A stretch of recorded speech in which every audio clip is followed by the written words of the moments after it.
Hey, welcome back everybody. Thanks for tuning in. And this one's going to be a little bit different, okay? So I took a bunch of time and documented the last install that I did on this guy right here. So this is the finished product, but a lot of people say, well, that's great. It looks good. You show, how it came out, but how did you get there? So also too, I'm getting a lot of people asking to kind of get these installs done on these kits, but there's kind of two different hang-ups with that. So that's why I'm also doing this video, to kind of put out a self-install guide for people out there, because these things are just so time consuming. I really can't do them anymore. Okay, I have some jobs here that I'm going to get through, obviously, for guys that I promised I would do kits for. But for a single man shop, to try to do these along with everything else that needs to be done, it's just really, they're just way too time consuming. So I wanted to do something so that guys can get the kits and feel comfortable to put them in themselves, and kind of use like a reference if they need to. And what's really nice is this radio here covers a lot of different radios and lays the groundwork for a lot of different Galaxy radios, Ranger, RCI, Connex, Mirage, Superstar. They're all, we all know that they kind of follow the same layout, right? So the other thing is, then if I do accept the job, then a lot of people don't like the price, okay? And that's fine. I don't expect you really to like the price, okay? But that's kind of the problem. So if you do, end up getting somebody to install them, then generally the price is very high, and it's not really worth it then to some people to go ahead forward with the kit, and they'll just buy a radio that has channel frequency coverage that they're looking for. They'll buy a radio that has maybe a scan or has more features, instead of just starting with more of a basic radio like this and then adding the kit and getting the features they want. They could actually go ahead and buy a whole new radio with most of the features, and then do it that way. So anyways, like I said, guys, unfortunately, I'm not really going to be able to take on these jobs anymore. So that's why I wanted to kind of put out this video, to kind of just, let people have a reference, and maybe give them idea that it's really not bad, as far as, it's not hard. Okay, like I said, I'm gonna probably repeat myself. It's just very, very time consuming, and it's trying to get it look right. Okay, trying to get the kit to fit where it's not supposed to be, trying to get encoders to fit where they're not supposed to be, and stuff like that. So just for instance, this radio only needed, what, 4 parts taken out, okay? So you're not going in there and dissecting the whole radio or anything like that, but that's it. That's the little intro into this. So it is long. It is a long video. If it's not something you're interested in, feel free to click off. Okay, this video is definitely not going to be for everybody. This is not a quick little demo video or anything like that. So this is a more of an in-depth video, and it did take quite a while to get everything, all the clips put together and document this. So if I missed something, oops. Oopsies, I'm human, so I will miss some things. But that's it, guys. Hope you enjoy it. And as always, appreciate the support. And don't be shy about hitting that like, drop a like, show me some love. And subscribe, of course, appreciate it. And memberships, even appreciate them even more. So take care. All right, y'all, we're back. Doing a 2547 DDS VFO. We got the covers off. If y'all missed the live stream that I did leading up to this, you're going to want to go back and check that out. Also, too, you're going to want to check out whenever I do a live stream, because we do some cool stuff in there, and we talk and chat and just have a good time. And you guys could kind of bounce some stuff off me, and I like bouncing stuff off you guys. So it's just a really cool way to interact with everybody. So anyways, don't be shy also too to get the membership program. So you get some cool perks with that. Like I showed in the live stream, this guy here, and when I say guy, I mean this radio, okay? It's got a few switches back here. We're not going to do anything with this. This is for the speech processor, which is right here. These we're going to leave, okay, because he's already got holes in here. I'm just going to leave it the way it is. They're going to be disabled, okay? So they're going to be non-functional switches. But instead of having holes in the back, we're just going to leave them there. And the next thing I want to show you guys, because I'm not doing these anymore, is what you would have to do to get the kit in. We got the kit built, right? So I want to get it in and test it just to make sure that it's going to power up and make sure the encoder works, make sure our clock works, basic testing. So first thing I did right here, took out the PLL. Second thing we're doing, taking out this crystal right here. All right, it's already unsoldered. Boom. There you go. All right, here's where we're at with this. Take the front cover off, and you have this. Well, obviously your controls, not your controls, your knobs that go on the controls. Okay, take off your knobs, take off the faceplate. Spin your faceplate around, you see your red filtering. Okay? Trying to get it so it doesn't glare. You have to take off this whole red piece. So we have to get the soldering iron in here, and we got to hit these spots here to get that to lift up, and we got to undo the glue strip here. And then we have to cut this.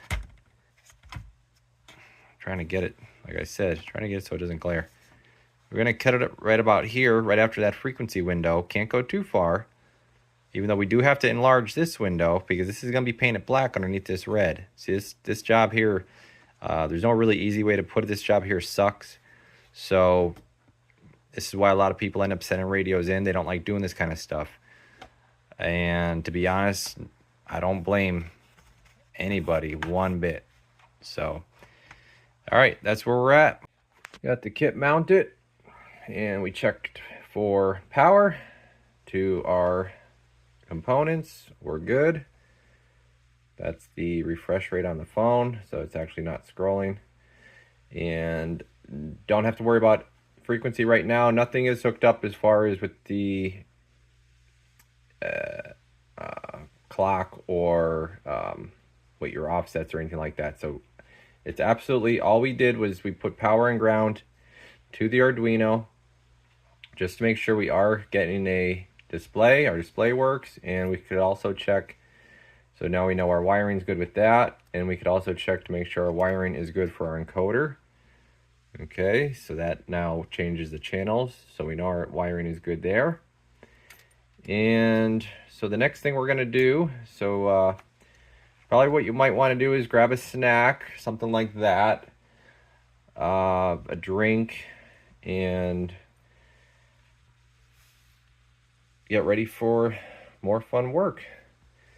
I did go ahead and I got the faceplate started as far as the etching for the paint away for the bigger display. That's going to take a few coats of paint, let that dry. In the meantime, we're doing all our stuff in the for the internals. So what I'm going to do now is I'll actually run my I'll run this clock to the VCO in the radio. So then we'll actually get our mixer frequency that we need. And then we could do our clarifier, and we could do all like little add-on stuff like the spec scan.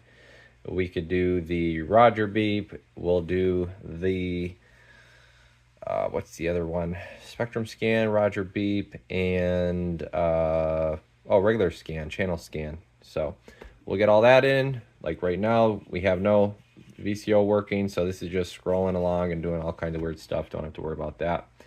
But yeah, that's where we're at. So we're just going to keep going along. So next, you're going to take out your channel selector and So you gotta take off your nut on the front here, and then got some solder joints back here you gotta desolder. Take out some header connectors.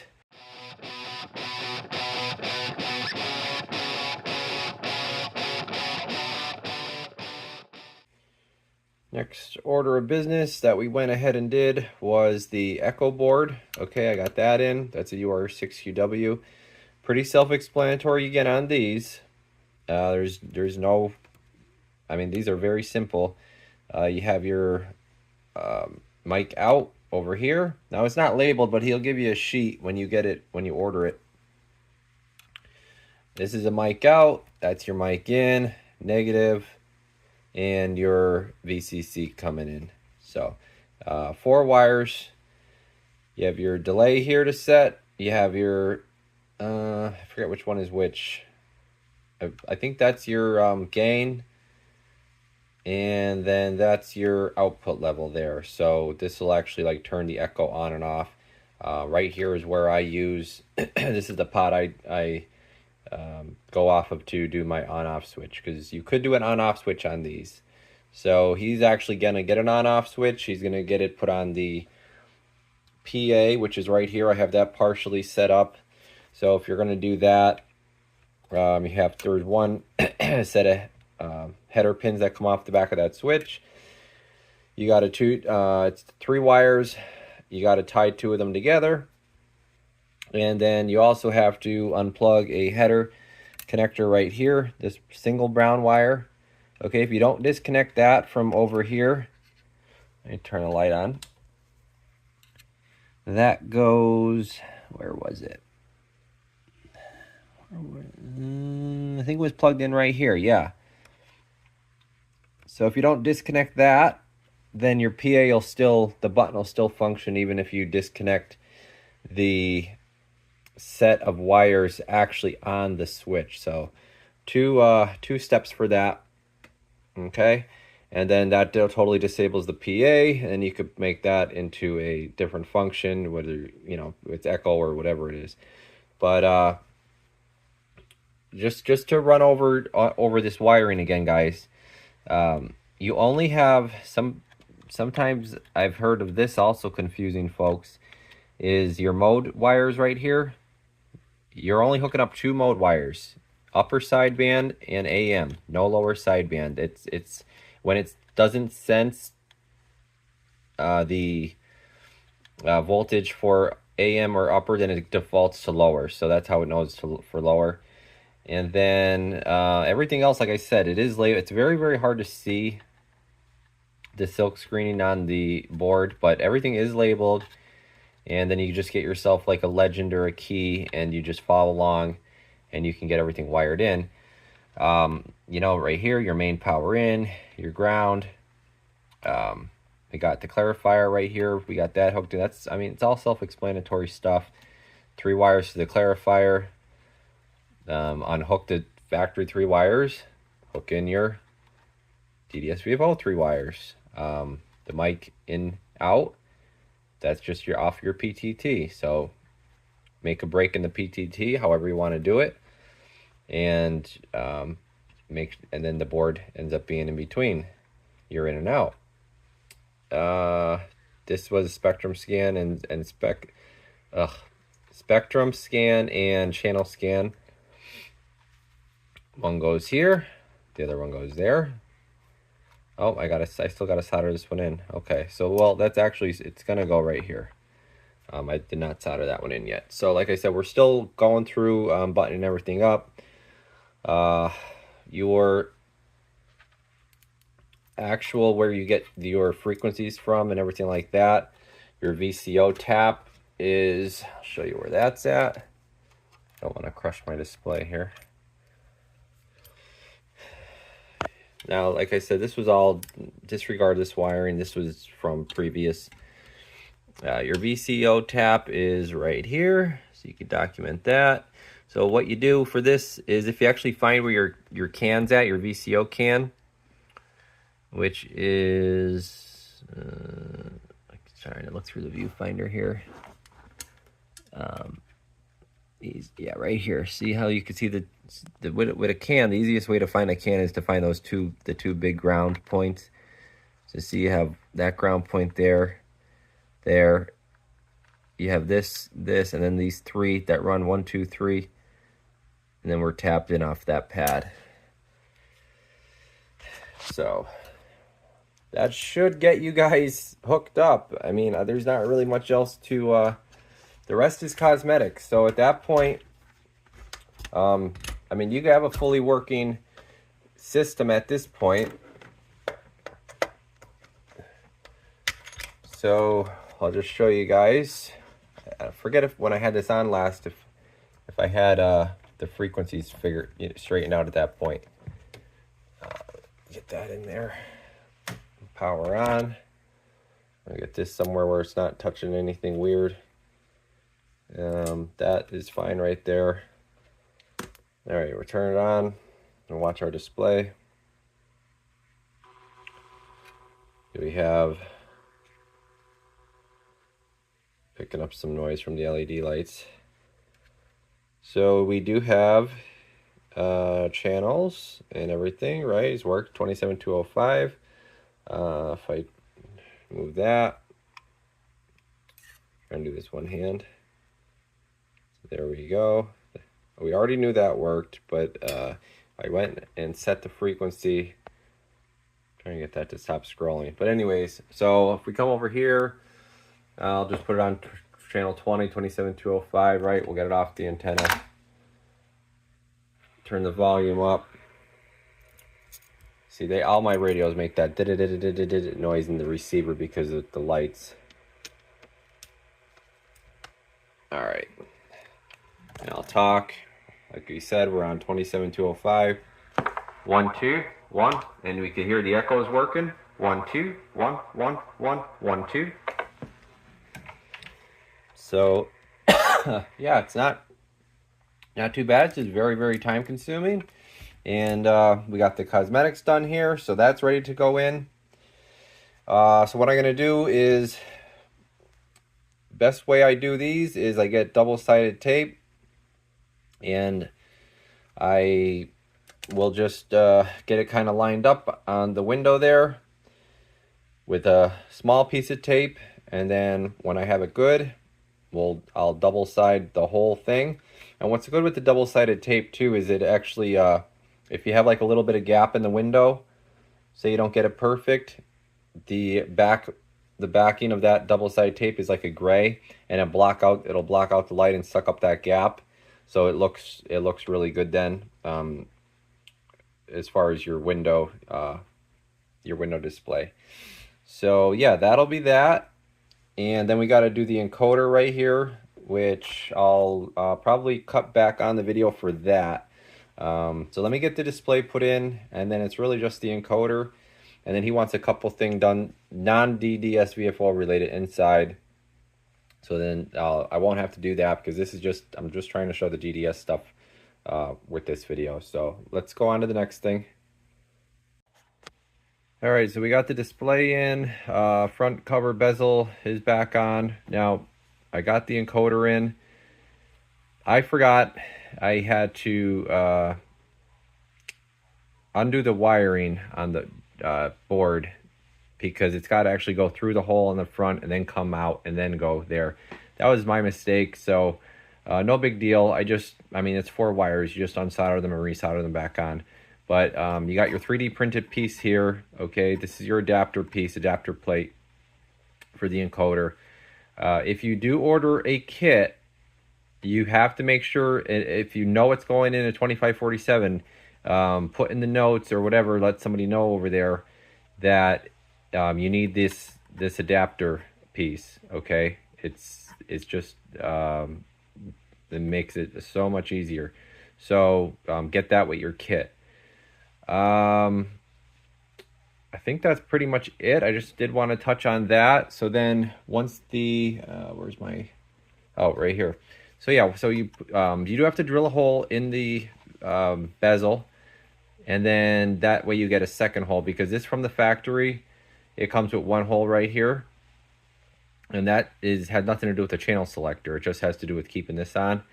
but we're using these 2 holes now for actually holding the encoder in place. So that's why you use 2. So drill a hole through the bezel, drill a hole through the chassis, and then get yourself a lock nut. Okay, I use lock nuts because I've had these encoders come loose before. So do that. This one is already threaded, so you won't have to use one there, but then get and also the length you're going to want about because it's got to go through everything. It's got to go through the adapter piece, it's got to go through the bezel, it's got to go through the chassis. So you want something about, what are these? Let me see here, guys, if I have the box. These are 25 millimeter. Okay, so you're going to want about 25 millimeter length on your screws, because let me see, do I have a little bit of, I do have a little bit coming out there, but see, not too much. It's hard to see. See, yeah, it doesn't want to focus. Let me see if I can focus it. Yeah, so there you go. You can see the threads coming out the back there. You could probably get away with a 20. Probably about 20 millimeter would be the shortest you can go there. So that's it for the front. Then this guy just slips on like so. Let's see. And then that hides that, right? That's going to slip over that piece, and then it looks factory. Okay. And now I can, let's see, what's my next thing I got to do here is reconnect the encoder wires, and then I got to just still button up the one other wire, I think it was the spectrum scan, and then yeah, this thing's pretty much done. Obviously your kit, okay, that's gonna pretty much cover everything. Like I said, if you're definitely doing a 2547, get that encoder piece, and you're gonna need a piece. It does not come with anything to the kits don't come with any kind of what am I looking for, cable, way to couple the VCO. Besides, you know, if you're going to go direct, like if you happen to mount the board in a spot where you can run a cap leg, one leg from the clock, and then one leg down right into the board where you're feeding the VCO. Otherwise, you're going to need like a little piece of coax. This is 316, RG316. It's flexible, you know, it's thin, it works good. Carry a signal, no problem. So that's really it. So I hope you guys enjoyed it, and hope you guys now, you know, feel comfortable doing something like this. And keep in mind, now this one was on this model, but it's going to be the same for the 959. It's going to be the same for a lot of other radios. It's the same general thing. So the only other thing that you would have to know is setting your offsets, okay? Which I'll put them on the screen. As far as, you know, I'll put them like right here, somewhere around here. Okay, and then that would be the only thing you'd plug in to get your frequencies where you need them, because if you, these are set up from the get-go for a 7/8 oscillator reference frequency. So these do have to get switched over to the 10695. Okay, so you do that in the menu. I'm not going to go into that right now. I'm not going to do all that menu stuff right now. This is just an install. You got to figure out the menu, okay, or we'll do it in another video. But this video already got super long. Okay, I spent a lot of time doing this to try to get you guys to feel comfortable with doing it. So, like I said, I got a few here now that I'm going to finish up. And then once they're done, I'm done. But yeah, that's pretty much it for this style chassis and similar chassis. It's going to be the same. Everything's going to kind of be the same. The only other video I would do is like one on a 148, something like that, Cobra Uniden, because those are a bit different. But on these, you actually have a lot of stuff is like as far as your PTT, your mic. I didn't show you Roger Beep. I forgot to show you that. That just goes to your mic gain center pot. Okay, so find your mic gain and find your center solder point on the pot. Okay, so basically you're going to just run that wire right to there, and that's it. So keep in mind, though, that the Roger beep will go up and down in volume with your mic gain volume, but that's the way it's done. I think that pretty much covers everything. All right, so that's it. Take care, guys. Appreciate it. And don't feel shy about going and subscribing, giving this thing a like. Okay, let me know if you liked it. If I got things I got to improve on, whatever. I'm always looking to learn and improve and make better videos for you guys, okay? So suggestions, comments, all that stuff, I always leave my comments on. You guys know that. And I think some of you guys just come for the comments, because I see some people reply to comments that I don't even know are there. So it's like, how did you know that comment was there? So that's cool. That's funny. All right, Radio Garage, we're off the key.